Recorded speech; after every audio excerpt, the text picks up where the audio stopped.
Thank you for watching the Brooks Trading course. This is the final video on chart basics and price action. I will be talking about candlestick patterns. I will talk about what traders talk about. And finally, I will talk some about indicators.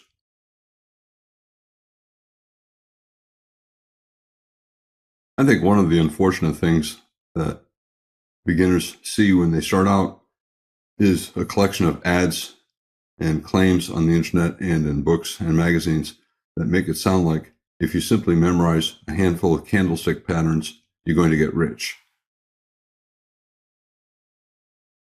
And it's really deceiving because there's nothing easy in trading. You're competing against the smartest people in the world who are working extremely hard, and they are not going to give up their money easily.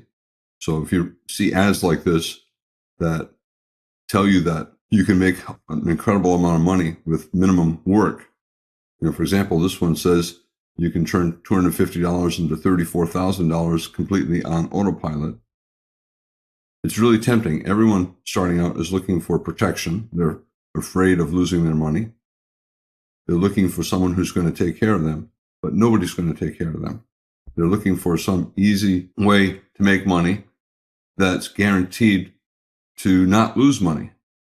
And all of the ads imply that all you have to do is memorize a few candlestick patterns, and they'll work all the time, or they'll work 90% of the time, and you'll soon be rich like everybody else, like Warren Buffett. But that's not real. It's just not real. It's misleading. So whenever you see anything like this, just ignore it. Move on to something else. Now, you correctly believe that there are institutions that make a lot of money. There are high-frequency trading firms, HFT firms, hedge funds, Goldman Sachs. Most of the firms that are out there making a lot of money are not making them based upon candlestick patterns. And if candlestick patterns were the key to wealth, everyone would be using them to make money. But that's not the reality. Lots of successful day traders talk about their trades. For example, if you watch Fast Money, a television show on CNBC, you'll listen to the traders talk constantly about trends, channels, prior highs, prior lows, support and resistance, and you'll never hear them say anything about a particular candlestick pattern, like, oh, I sold because of a dark cloud cover, a shooting star, or a harami pattern. They don't talk about that because that is such a tiny part of trading that it's not going to make you any money. You have to learn far more than that to be successful. Now look at this. Here's a candlestick bottom. The market's going down, tries to bottom again. Can you make money from this candlestick pattern? Of course you can. The way to do it is you don't buy, you wait for a few bars. And then you sell where the bulls will get out. The bulls are trying to buy a bottom. Trends are resistant to change. They're probably going to continue. The bulls who buy here are going to get trapped and lose money. So rather than buy here, look to sell where they'll get out, where they'll get stopped out. So yes, you can make money trading a candlestick pattern, doing the opposite of what conventional candlestick pattern teaches you to do. Look at this. Here we have a bearish engulfing top on the daily chart. The textbooks would tell you, this bar traded above the high of that bar, and then it closed on its low, and it's a big bear bar closing on its low. It's a short. It's a short. Well, the risk is not all that great. It's to this point. The reward, maybe we come all the way down here. That's good too. So great risk reward. However, what about probability? 80% of reversal attempts fail. So this failed, this failed, this failed, this failed, this failed, failed. This one looks better than the others, but is it going to succeed? No, whenever you see a top, you have to expect that the top will fail and become a bull flag. Don't be too quick to sell a top. Instead, you have a better chance of making money if you wait a few bars for the top to fail and become a bull flag, and then buy as the trend resumes up. look at this. Here we have a bullish engulfing bar. It traded below the lows of all of these bars and then reversed up strongly and closed on its high. But you need context. Context means you have to look at all the bars to the left and they have to support your trade. Now look at these bars to the left. A very tight bear channel with very little in terms of pullbacks along the way. What is the probability that the first reversal up is going to lead to a bull trend? The probability is very low, yet you have a great looking candlestick pattern. But the candlestick pattern alone is not enough. It has to be in a context that makes sense, and this does not make sense. This is a low probability trade. So what do? Well, you know the candlestick guys are buying, betting on the trend reversal, but the smart guys are saying, it's just a pullback in a bear trend, and therefore it'll fail and become a bear flag. What they do is they don't buy here. They place a sell stop to go short below the bear bar that followed it, betting that, like most reversals, this one will fail and the bear trend will continue.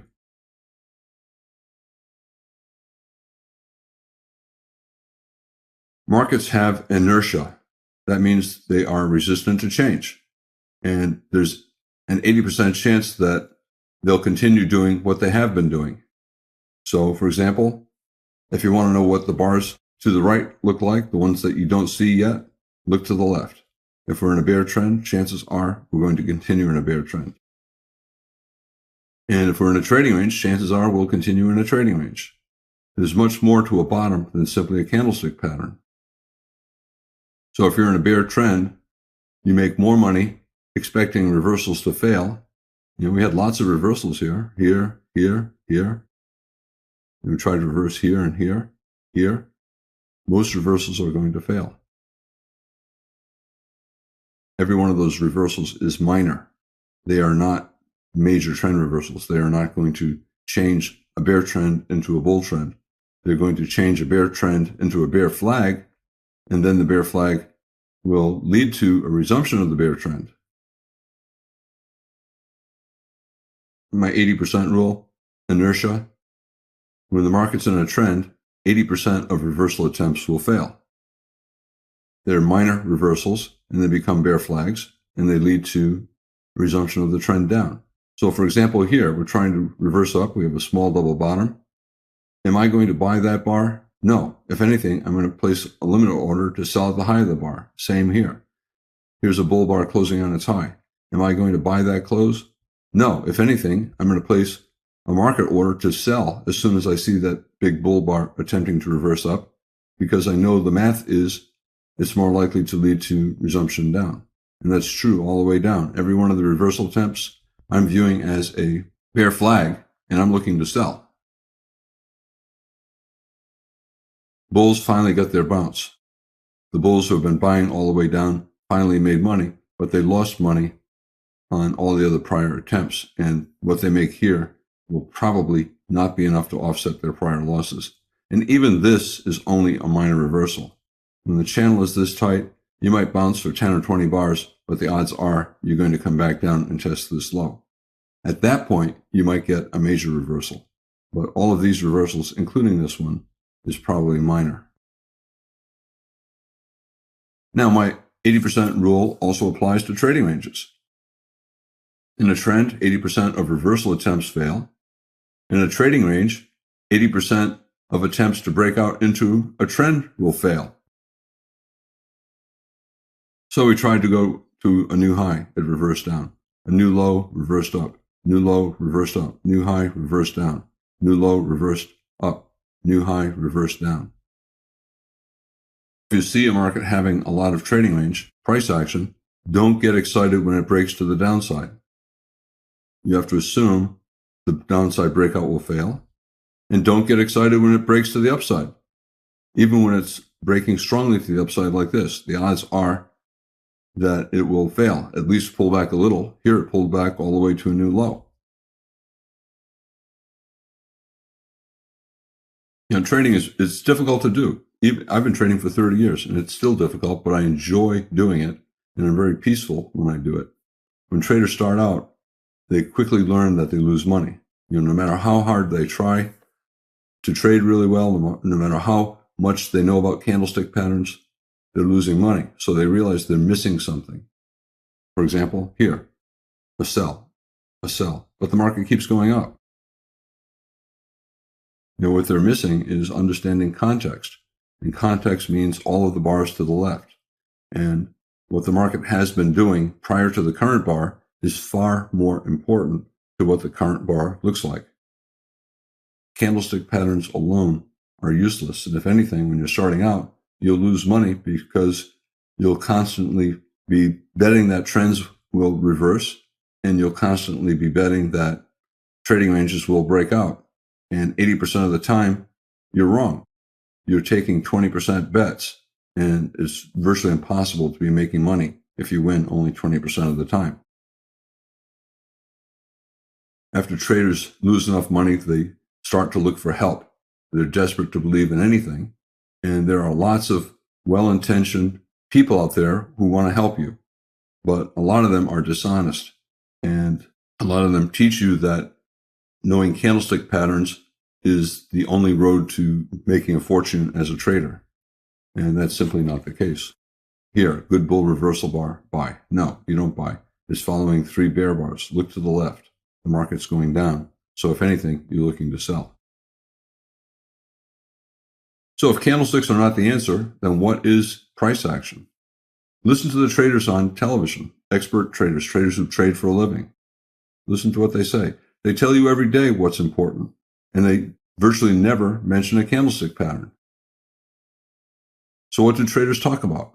If they're not talking about all these candlestick patterns that you see on the internet, what are they talking about? How are they making money? One of the most important things that they talk about is support and resistance. And that comes in many forms. Moving averages, channels. Here's the average price, right? They're interested to see how the market reacts to the average price. We're falling down strongly. And when it gets back to the average price, that's probably expensive. Traders will look to sell. It becomes resistance.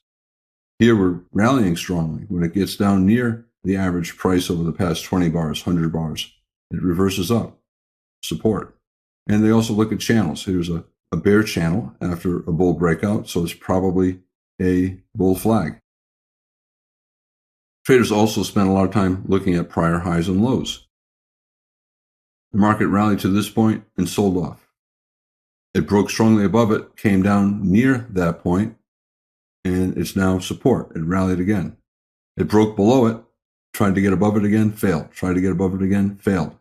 That high was resistance, and then support, and then resistance again. And this low, the market broke strongly below it. It tested it, could not get above it. It was resistance. Tried to get above it again, resistance. Tried to get above it again, resistance. Another thing that traders always talk about is how strong a trend is. For example, if the market's in a bull trend, you want to see higher lows. You want to see higher highs. And if you see that, traders are more inclined to buy for any reason. In a bear trend, they look at lower highs and they want to see lower lows. And if the market is going down, they're more inclined to sell until there's a clear reversal up. Here, a bear trend, strong bull breakout, higher low, big enough pattern for a major trend reversal, and it reversed into a bull trend.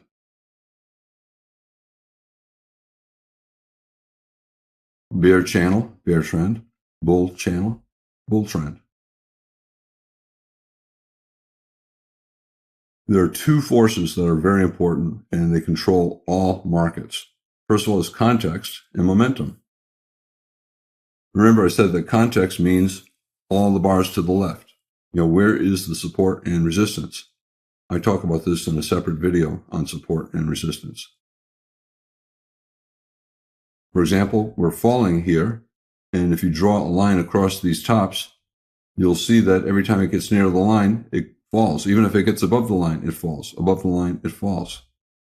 And prior highs and lows are important. We're in a bear trend, you're looking to sell.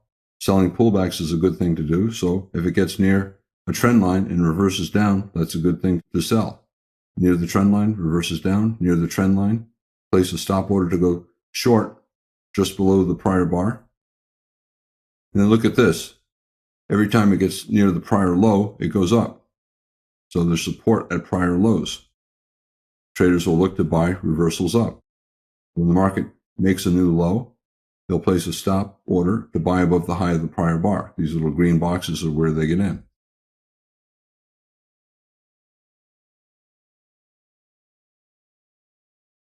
Traders who look to sell at resistance and buy at support are value investors. They want to buy when it's cheap and sell when it's expensive. Now, I said there were two things. I said context and momentum. And momentum refers to the strength of the trend. And the video on breakouts talks a lot more about momentum. Now look at this. We're falling pretty strongly here, rallying pretty strongly here. When momentum is strong, traders want to trade in the direction of the momentum.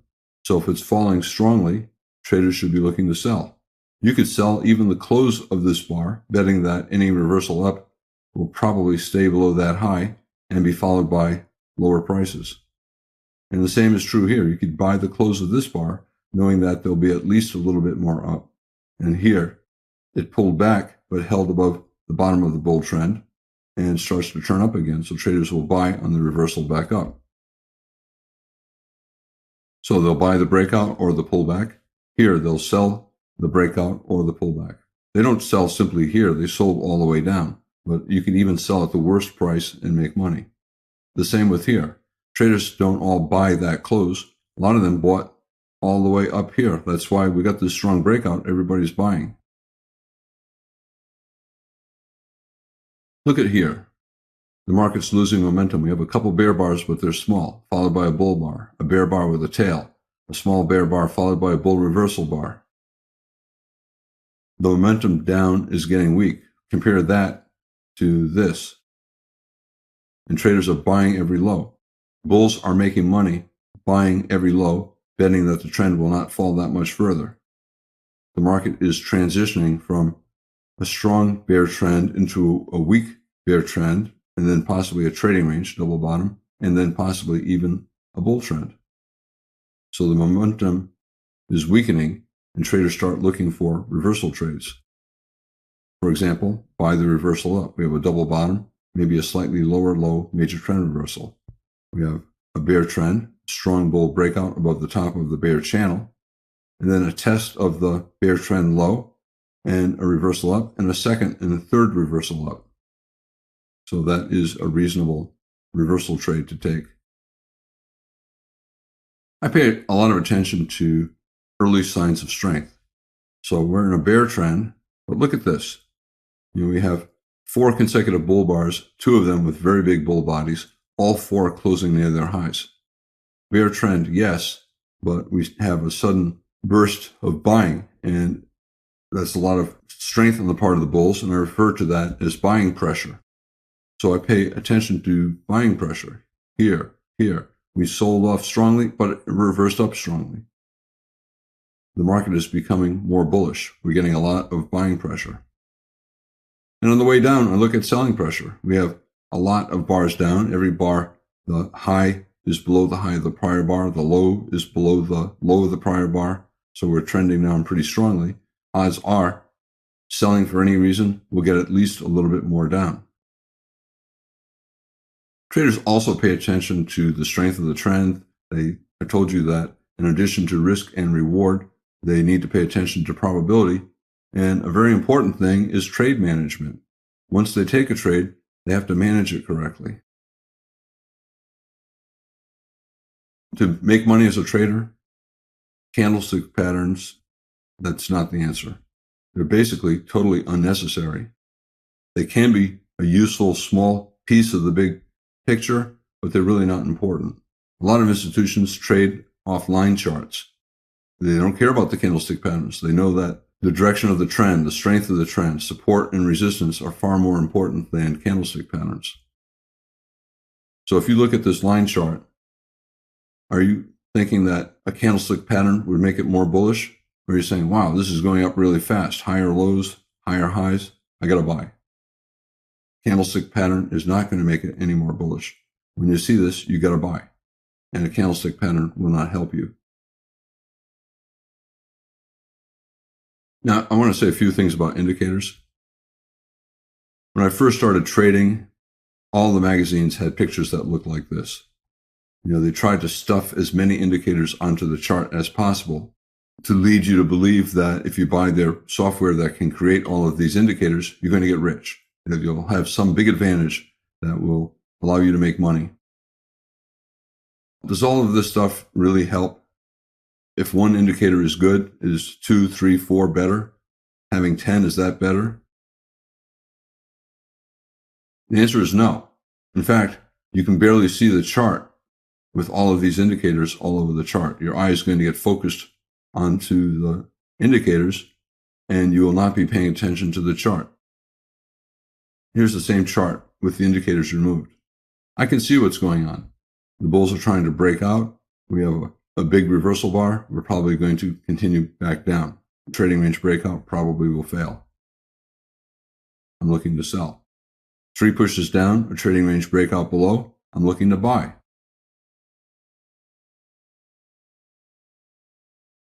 A triangle, breakout, a small triangle inside of a bigger triangle. I'm probably going to sell.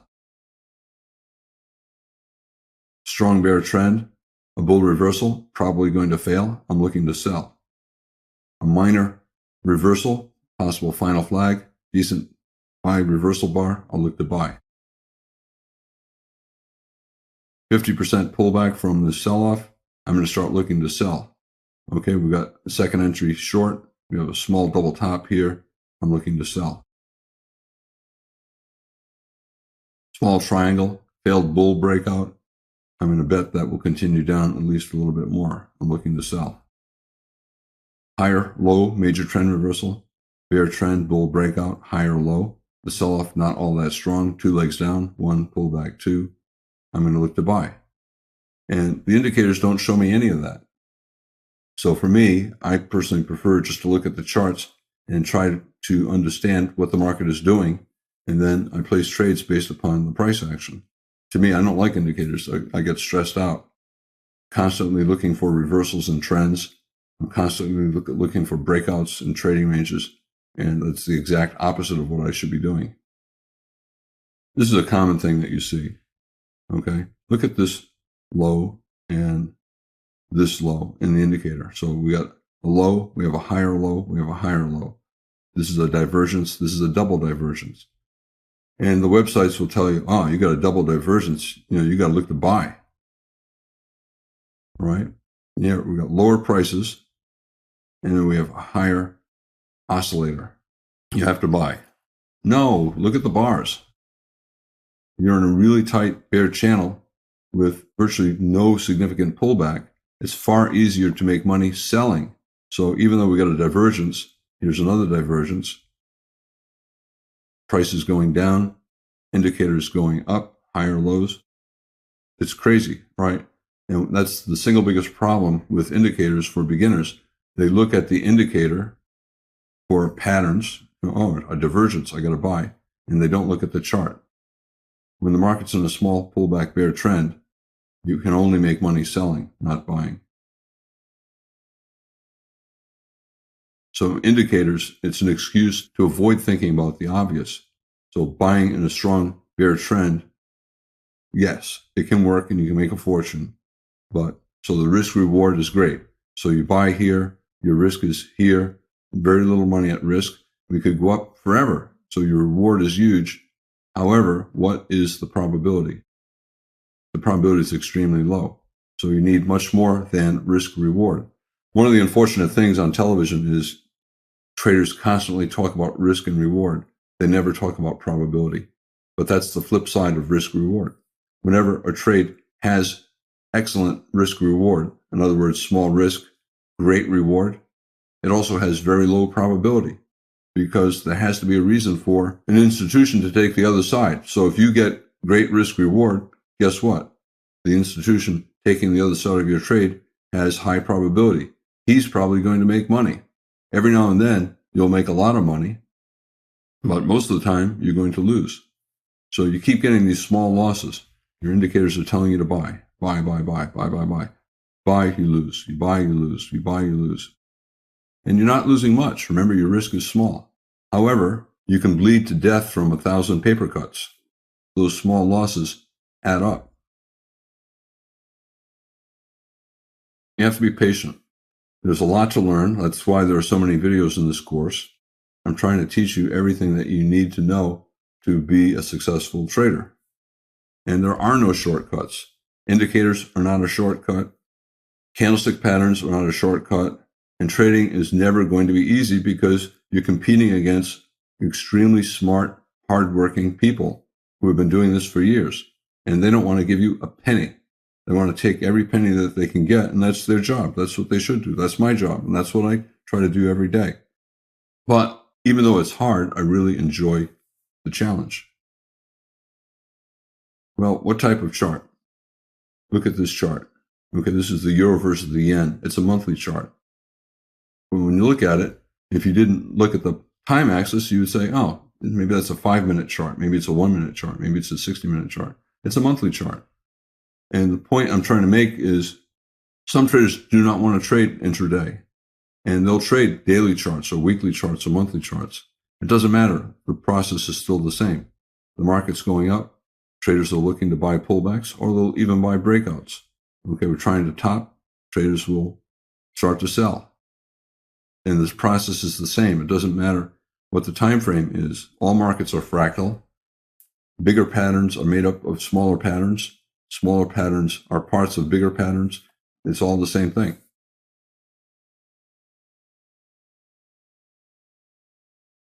If you do trade a monthly chart, the bars are very big, so the stop is very far away. You have to trade very small to make sure that the risk on your trade is no bigger than the risk on any other trade. In this video, I talked about candlestick patterns and how they are not particularly helpful. I also discussed what professional traders talk about. And as I said, they talk much more about support and resistance and momentum, the strength of trends, than they do about candlestick patterns. They virtually never talk about candlestick patterns. And I also talked about indicators and how it's very easy to get overly dependent upon them. And if you use them, you'll find that they probably don't help you make any money. I don't have a problem with somebody using indicators if they're making money and if they're happy. But if you're not making money and if you're stressed out using them, then I would get rid of them and just look at the charts. And if you look on television, you rarely ever see anybody putting an indicator up. And that's because most professional traders don't pay attention to them. They pay attention to the price action. I'm Al Brooks. Thank you for watching the Brooks Trading course. This is the final video on chart basics and price action.